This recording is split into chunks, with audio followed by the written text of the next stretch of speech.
Hello everybody and welcome to Fire Force episode 19, are we on? 19 anime review. Another frustrating watch because there are parts I really liked and parts I didn't like. I'll let you figure out which was which, shall I? But yeah, overall, I think I enjoyed this episode more than I have been. Like, I think as long as we keep to the fights, the big old fights, then we'll be on to a winner. You know, just keep the fights up and keep the other stuff. We'll get to it. The other stuff out of it because it's stupid and it don't make no. It's still no place in a big climactic fight, does it? Does it? No. But yeah, not much of the It's nice, honestly. The first thing I'll say before we get into it proper, it's nice to see the whole gang doing something. Like normally it's like, oh, 3 or 4 of them are doing something. Now it's like, yeah, everyone's invading together. Well, not they're not together. You get what I'm saying? They were together for a brief period of time, so that's good. Anyway, let's crack on with the episode, see what happened and everything. Let's do this. The episode opens up with the bad guys, that show and that, the evangelists people, the white-robed dudes and women. There's women too. But yeah, they know they're about to be found soon. They're in the Nether, wherever that is. We learn where it is in a minute. And then we get a little flashback of Baby Sho and Shinra. And they're like, yeah, that's cool. And then Shinra just happened to say, if you ever get thrown in the Nether, I'll save you, Sho. So guess what? Then Company 8 figured out they're in the Nether. So Company 8 is going to go to the Nether to fight the white-clad people, which is what we want for a final arc. So, you know, that's good. Tomorrow, they're attacking everyone, the whole group.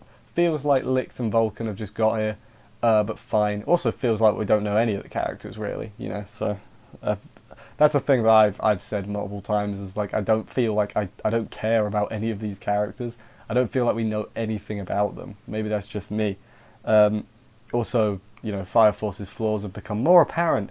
I saw Promare at the weekend, and that's a good firefighting anime. By firefighting, I mean literally fighting fire, as opposed to... Well, I mean, I guess they do fight. You know what I mean? Punching, fighting, literally fighting is what I should have said. But yeah, it's... Anyway, they're attacked tomorrow. The captain needs to speak to Tamaki, and then they do that anime thing where we don't get to hear what it is just yet. You better wait 10 minutes, son, and then you'll hear. Whatever. Shinra had a weird dream with the sister in it. I have nothing on that. I don't know what that is. I have no clue about... I have no idea what that was, you know? Maybe she's going to be in danger and he's like foresaw it or something. Or maybe it's a different sister. It didn't look like her. Her hair was longer, right, than Iris's. Or am I just imagining things? Who knows? They're on their way to the thing. They get there. We learned that what it is. It's the subway. They're like, it's hell. It's scorched earth. You know, the gods hated it. It's like, it's just the subway, dude. That's all like the things. Like, it's a subway where trains used to go. It's not threatening at all. But they're all terrified of it. The door opens on its own. That was pretty spooky. No, it wasn't. It was Vulcan pressing the button. That got me to laugh. I thought that was funny. So, Fire Force, you got one. There you go. We're constantly reminded that this is hell. The captain says it about 17 times. Like, this is hell. This is hell. This is hell. And this is my personal hell. But yeah, then they get hit with some fogs and illusion. Magic. Magic? We'll call it magic. It's like magic. And there they all get separated. Except Vulcan and the captain together because they're the most level-headed, I would say, of the group. Yeah.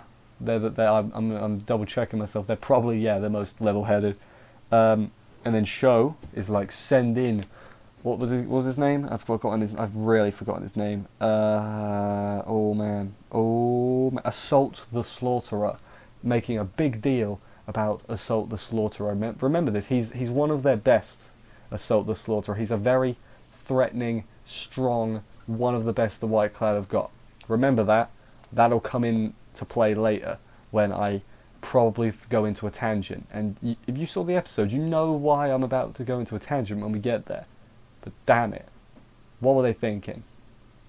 Before we get to that, though, we've got some actually good, decent stuff to go. So Iris is with the 2 Tamakis. There was a delusion Tamaki and a real Tamaki.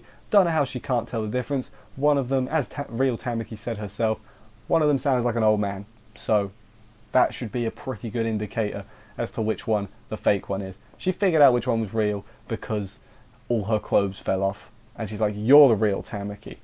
So, content. I'm so glad that the Lucky Lecher thing is back on. But then the Assault shows up. It's like, I'm going to kill you now. But not quite, that's not what we get to see yet. We go to Maki. Remember her? She fights some White Clads, including Flail, who is named as such because he has a flail. It's genius naming scheme, which I can't figure out the key, you know, how they named him. You know, I just can't put my finger on it. You know, who knows? She fights a load. She was scared because she thought they were ghosts, and like, oh no, I can fight people. That's good. That was pretty good. She knocks them all out. It's a fight scene, so it's good. You know, it was the fight. I say it every time. The fight scenes are what are keeping me interested in Fire Force. You know, they are good. So that's a good thing. She ends up winning this fight against Flail. He calls her a gorilla, or he doesn't, but she interprets his words as calling her a gorilla, so she KOs him. Good job, Maki. And then she's like, I need to go find the others. Great. Tamaki gets wrecked by Assault. I'd like to say it was a fair fight, but no, Tamaki got wrecked. We get to the little flashback. The captain was like, you don't have to come, you know, Tamaki. You're not technically part of our group. And she's like, nah, I'm in. And then later on, she walked past Shinra, and Shinra was like, if you need help, call me again. And I was like, Shinra, you asshole. She's a firefighter too. And luckily, they actually did go with this point. She's not just the damsel in distress whose clothes fall off. She's like, I'm a firefighter too, damn it. And Shinra's like, oh yeah, I guess you are. And I'm like, oh, I know he doesn't mean it as an insult, but bloody hell, boy. Her pride's in shatters after that. But yeah, then she's like, I'm gonna prove myself as a firefighter, fire soldier, sorry, different thing. And you know, she's doing more attacks. She's pushing him back. She's deflecting that bullet. She's doing a good thing. How does she beat him though? You know, strategy. So the Lucky Lecher activates, and she basically nosebleeds him to death. Like, he grabs her boob and he doesn't know how to react. He sees her private parts. He doesn't know how to react. And then Iris beats him over the head with a pipe. And then they beat him some more with more pipes afterwards. That's how Assault gets beaten. Okay, so first off, as I said, Sho literally says Assault might manage to defeat them all by himself, implying that he's quite a strong dude, this Assault. But yet he panics, he gets incapacitated because he sees some lady parts. What? Like, I'm not saying there's anything wrong with lady parts, right? But come on, this is what I mean about place and time for fan service. He's meant to be the strongest dude. Flipping Tamaki was like, I'm going to prove myself that I'm strong too, I can fight too, and then this is how she wins. I'm not happy. I'm laughing, but I'm angry. It's just, everything they've done with Tamaki has annoyed me, and I want to like her. I really want to like her, and every step they annoy me. I'm getting this is probably the most mad I've been in a review. Like, normally when it's bad, I'm just like, whatever, you know. I get despondent. I'm just annoyed because they set up a good thing, like, oh, Tamaki's gonna prove herself, and then this, you know. I know that she's a joke comedy character, but you could do serious things sometimes. This was not the time for this. This is stupid. Ah, yeah, and that was the end of the episode. Iris is like, oh, now I know I can rely on you now. Piss off, man. No, you can't rely on her. You can rely on her tripping over and her boobs falling out, and that'll defeat all the enemies.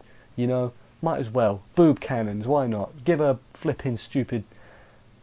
I'm annoyed, and that was